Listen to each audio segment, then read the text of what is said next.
दोस्तों आप यहाँ पर एक तस्वीर को देख रहे होंगे और दूसरी तरीके की आप यहाँ पर देखो। ये दोनों तस्वीर में आपको क्या अंतर लग रहा है? जो दोनों तस्वीर है एक ही लड़की की है और 6 साल के अंतराल है। 6 साल पहले वो लड़की इतनी खूबसूरत थी और 6 साल बाद वह इस कदर से लग रही है जैसे उसके बालों में कंघी जो है वह कई सालों से नहीं लगी हो। आखिर इस लड़की की कहानी क्या है और इस लड़की का नाम क्या है? मैं बता देना चाहता हूँ इस लड़की का नाम अंजू पांडे है, जो कि वाराणसी की रहने वाली है। और इस लड़के की जब आप पूरी कहानी को आप सुनोगे, तो आपके पैर तले भी ज़मीन खिसक जाने वाली है। सो नमस्कार, आदाब, सत श्री अकाल दोस्तों, मैं करण राज, आप देख रहे हैं अनोखी अपराध। ये कहानी है उत्तर प्रदेश के वाराणसी की, वहीं की रहने वाली अंजू पांडे, जिसकी उम्र 22 साल थी। अंजू पांडे जो कि इंटर की पढ़ाई कर रही होती है। उसी दौरान अंजू पांडे के कॉलेज में एक लड़का जिसका नाम संजय पांडे होता है, वह भी उसी कॉलेज में पढ़ रहा होता है। अंजू पांडे की उस लड़के से मुलाकात होती है और दोनों के बीच दोस्ती हो जाता है।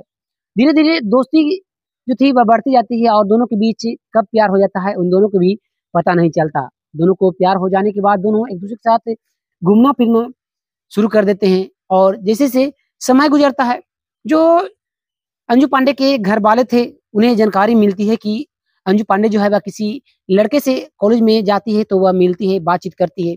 वह अंजू पांडे पर गुस्सा करना शुरू कर देते हैं कि तुम जो है वह पढ़ाई करने जाती हो या फिर वह तुम किसी से इश्क फरमाने जाती हो।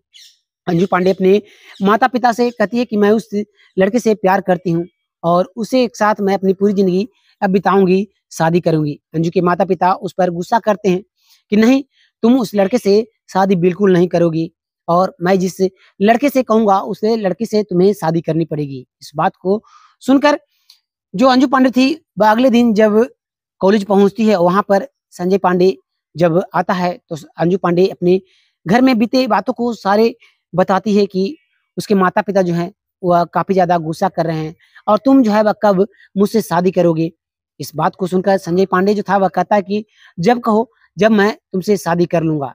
इतना कहकर जो संजय पांडे था, वह मुस्कुराने लगता है। तभी अंजू पांडे कहती है कि हम लोग जो है आज ही शादी करेंगे और मैं यहाँ से अपने घर नहीं जाऊँगी, मैं तुम्हारे घर पर चलूँगी। इस बात को सुनकर कुछ देर संजय पांडे सोचता है, उसके बाद हम दोनों यहीं के वाराणसी के एक मंदिर में चलते हैं और वहाँ पर शादी कर लेंगे। उसके बाद हम दोनों कोर्ट मैरिज करेंगे और फिर घर चलेंगे।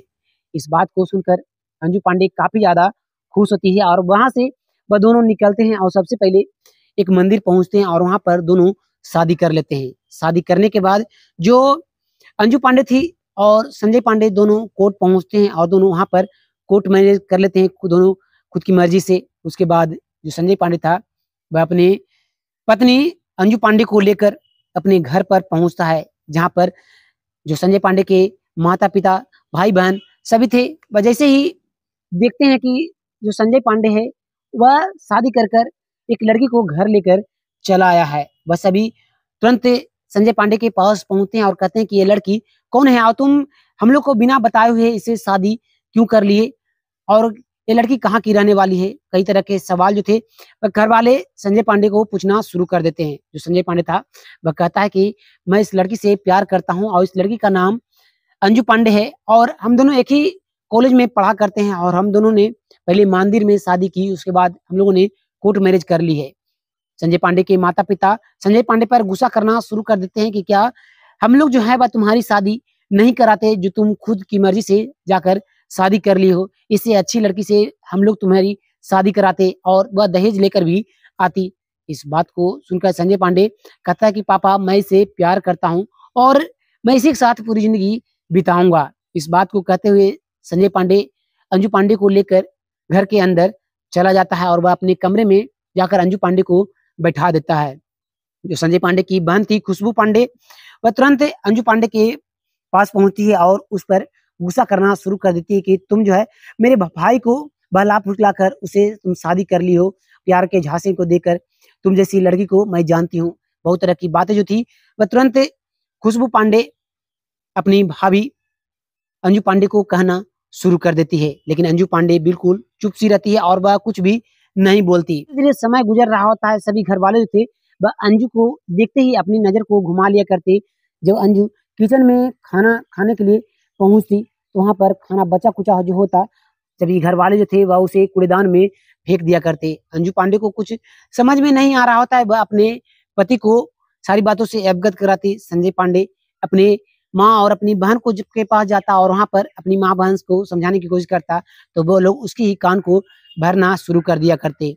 धीरे-धीरे ऐसे ही करीब 6 महीने बीत जाते हैं। 6 महीने बीत जाने के बाद संजय पांडे एक शाम को घर पर पहुँचता है। जो अंजू पांडे थी वह कहती है कि आज उसके जो है वह खाना घर पर नहीं मिला है, बाहर से कुछ खाने को मंगा दो। इस बात को सुनकर जो संजय पांडे था वह तुरंत अपनी माँ के पास पहुँचता है और कहता है कि अंजू पांडे को क्या खाना नहीं मिला है माँ? जो संजय पांडे की माँ थी वह कहती है कि बेटा वह झूठ बोल रही है, वह तो पहले ही खाना खा चुकी है। इस बात को सुनकर संजय पांडे तुरंत अपनी पत्नी को पास पहुँचता है और उसे पूछना शुरू कर देता है। लेकिन अंजू पांडे कहती है कि वह खाना नहीं खाई हूँ, मुझे खाना नहीं मिला है। इस बात को सुनकर संजय पांडे को गुस्सा आना शुरू हो जाता है और कहता है कि तुम मुझसे झूठ बोल रही हो। इतना कहते हुए वह तुरंत संजय पांडे की जो था वह तुरंत अंजू पांडे के ऊपर पिटाई लगाना शुरू कर देता है। और उस दिन के बाद ये जो सिलसिला था अब हर दिन का हो चुका था और ऐसे ही करीब 10 दिन 15 दिन गुजरते हैं। जो संजय पांडे था वह अपने घर में जब भी आता, जो संजय पांडे के माता-पिता, भाई-बहन थे, वह तुरंत उसके कान को भरना शुरू कर दिया करते और वह तुरंत अपनी पत्नी के पास आकर उसे पिटाई लगाना शुरू कर दिया करता। अंजू पांडे को अब समझ में नहीं आ रहा होता है कि वह शादी कर ठीक की या नहीं। अपने घरवालों के जाकर विरुद्ध जाकर वह संजय पांडे से शादी की थी, जिसे वह अपने दिल से चाहती थी। अब उसे वही जो है वह उसे हर वक़्त उसको पिटाई लगाया करता है, उसकी एक बात को भी नहीं सुना करता। वह अब किसके पास जाए, कैसे अपने पति को समझाने के लिए कहे। वह तुरंत अपने ससुर के पास पहुँचती है, संजय पांडे के पिता के पास और कहती है कि पापा आप क्यों नहीं संजय पांडे को समझाते हो? वह जब मेरी बातों को नहीं समझेगा, जो कि मेरा पति है, तो कौन समझेगा? मैं अपने माता-पिता को घर को छोड़कर यहाँ पर आई हूँ। इस बात को सुनकर अंजू पांडे का जो ससुर था, वह कहता है कि बेटी मैं संजय पांडे को आने के बाद उसे समझाऊँगा। लेकिन जब संजय पांडे घर पर पहुँचता है, वह अपनी पत्नी के कमरे में जाने ही लगता है, तभी संजय पांडे के पिता उसे आवाज़ लगाते हैं कि बेटे ज़रा मेरे पास आओ, तुमसे कुछ बातें करनी हैं। संजय पांडे अपने पिता की बातों को सुनकर अपने पिता के पास पहुँचता है, तो उसके पिता जो थे वह उसे समझाने की कोशिश करते हैं कि बेटे तुम अपनी माँ और अपनी बहन की बातों को जो है वह कान में मत रखो। तुम्हारी पत्नी जो है वह बहुत ही अच्छी है, तुमसे काफ़ी ज़्यादा प्यार करती है, तुम उसे पर अक्सर आहत क्यों उठाया करते हो? जो तुम ऐसा मत करो, वह तुम्हारे सहारे ही इस घर में रह रही है। इस बात को सुनकर संजय पांडे अपने पिता के ऊपर भी गुस्सा करना शुरू कर देता है कि पापा आप उसकी तरफदारी करना बंद कर दो। मैं जो हूँ वह जो कर रहा हूँ ठीक कर रहा हूँ। इतना कहते हुए वह वहाँ से वापस अपनी पत्नी के पास चला जाता है और कुछ न कुछ बातों को लेकर उससे कहा-सुनी करना शुरू कर देता है। धीरे-धीरे समय गुजरता है, करीब 4 साल बीत जाते हैं। 4 सालों के दौरान जो अंजू पांडे थी, वह 2 बेटों को जन्म देती है और एक बेटी जन्म लेती है, लेकिन कुछ कारणवश उसका सही से इलाज नहीं होने के कारण वह इस दुनिया को छोड़कर चली जाती है। जब भी वह प्रेग्नेंट होती, उसके घर वाले जो थे संजय पांडे के, अंजू पांडे के ससुराल वाले, वह सभी उसे मारना-पीटना बंद कर दिया करते और उसे सही समय पर खाना-पीना दिया करते, उसे दवाइयाँ समय-समय पर दिया करते ताकि वह बिल्कुल स्वस्थ रह सके। और जब वह जन्म दे देती है बच्चे को, उसके बाद फिर से वही सिलसिला उसके साथ होना शुरू हो जाता और ऐसे ही दिन बीत रहे थे। करीब 4 साल कुछ महीने बीतने के बाद जो खुशबू पांडे थी, संजय पांडे की बहन, वह एक शाम को किचन में खाने को बना रही होती है, तभी अंजू पांडे किचन में पहुँचती है और कहती है कि ननद जी मुझे काफ़ी ज़्यादा भूख लगी है, आप मुझे कुछ खाना दे दो। इस बात को सुनकर जो संजय पांडे की बहन थी वह कहती है कि किचन में खाना तुम्हारे लिए नहीं है, तुम्हें खाना जो है वह नहीं मिलेगा, तुम अगर जाकर कुछ बचे-कुचे तुम्हारे कमरे में होंगे, उसी को जाकर खाकर तुम रहो। इस बात को सुनकर कुछ समझ नहीं पाती है अंजू पांडे, वह तुरंत मायूस चेहरे को लेकर वह अपने कमरे में पहुँचती है और काफ़ी उसे जोरों की भूख लगी थी, वह अपने कमरे में इधर-उधर देखने लगती है, तभी उसके नज़र एक बहुत ही पुराना, जो कि करीब 2 से ढाई महीने पुराना था, ब्रेड था, वह पैकेट रखा हुआ, वह तुरंत उस ब्रेड पैकेट को निकालती है, जो कि उसमें जाले भी हल्के लगे हुए थे, उसे वह खाना शुरू कर देती है। वह अपनी भूख को शांत करने के बाद जो अंजू पांडे थी वह कोने में बैठ जाती है और रोना शुरू कर देती है। वह अपने माता-पिता को याद करना शुरू कर देती है। और वैसे ही जब उसे प्यास लगता, जो उसकी ननद थी खुशबू पांडे, वह उसके पास पहुँचती और उसे बाथरूम से पेशाब को लेकर आती और उसके मुँह पर दे मारती और कहती कि इसी को पीकर तुम रहो। और जब भी उसे भूख लगता तो वह तुरंत लैट्रिन को लाती और उसे लैट्रिन दिखाने के लिए दिया करती थी। जो अंजू पांडे थी वह एकदम कुछ समझ नहीं पा रही होती, वह इस घर में उसे प्रताड़ित किया जा रहा होता है। वह अपने माता-पिता के पास जाने की सोचती है, लेकिन बार-बार जो संजय था वह कहता कि अगर तुम इस घर से कदम निकालोगी तो तुम्हारे भाई को इस दुनिया से अलविदा कर दिया जाएगा। इसलिए जो अंजू पांडे थी वह घर से कदम नहीं निकाला करती ताकि उसके भाई को जो सभी उसके घर वाले हैं वह कुछ भी ना करे।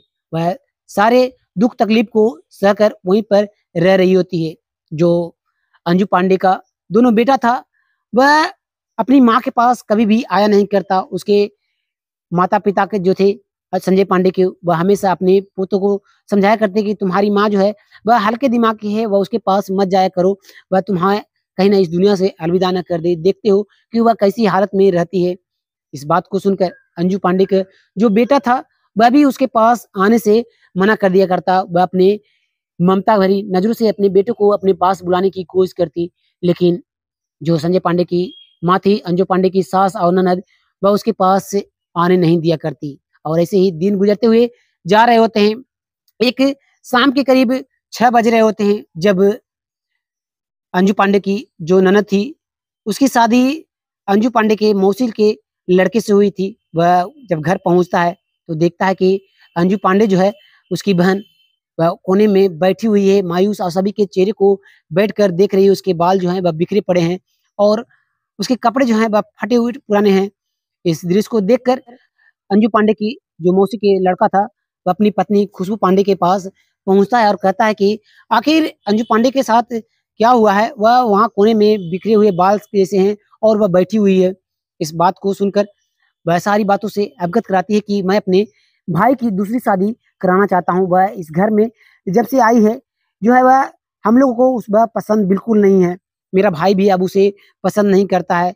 इस बात को सुनकर जो अंजू पांडे का मौसी का जो लड़का था, वो अपनी पत्नी को कहता है कि तब तो संजय पांडे का शादी जो है वह मैं अपनी मर्ज़ी से कराऊँगा, अच्छे खासे दहेज दिलाऊँगा, इससे खूबसूरत लड़की मैं उसके लिए ढूँढ कर लाऊँगा, उसकी शादी कराऊँगा।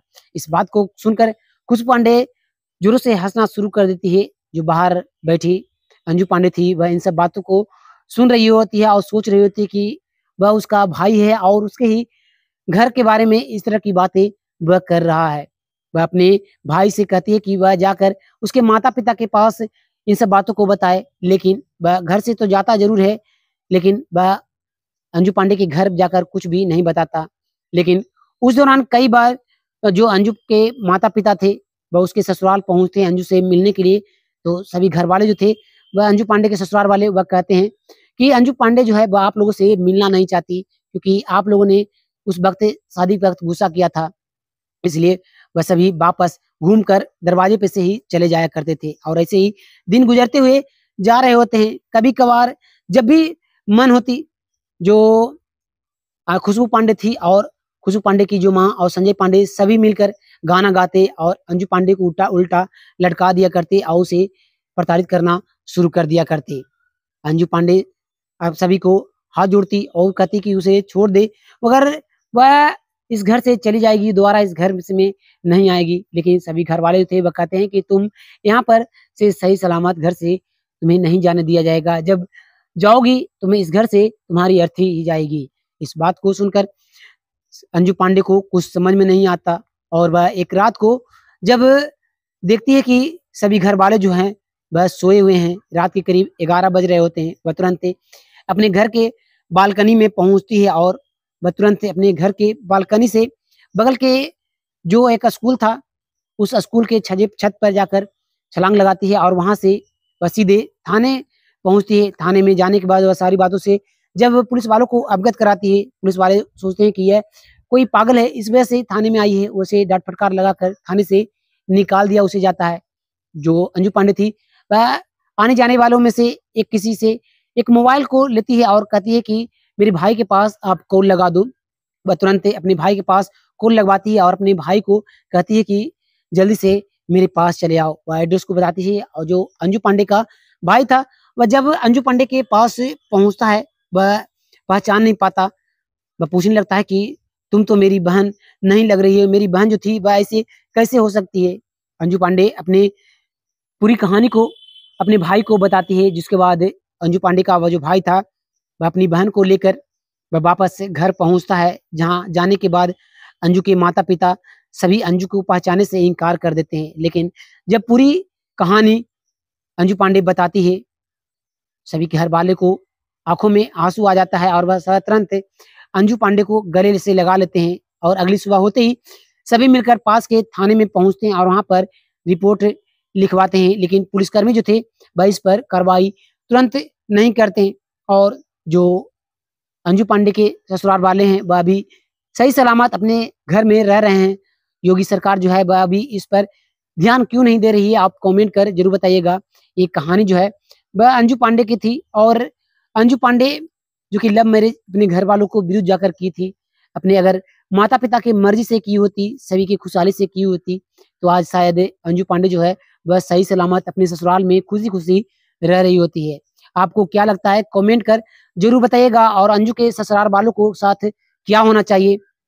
कमेंट कर राय ज़रूर दीजिए और ताकि इस वीडियो को इतना शेयर कीजिए कि हर किसी के पास पहुँचे और योगी सरकार के पास तक पहुँच जाए, ताकि वह जितनी जल्दी हो सके इस मामले पर वह कार्रवाई करे और पुलिस को आदेश दे कि जितनी जल्दी हो सके अंजू के ससुराल वाले को, पति को संजय पांडे और खुशबू पांडे और उसके घर के हर सदस्य को गिरफ्तार करे और जेल की सलाखों के पीछे करे।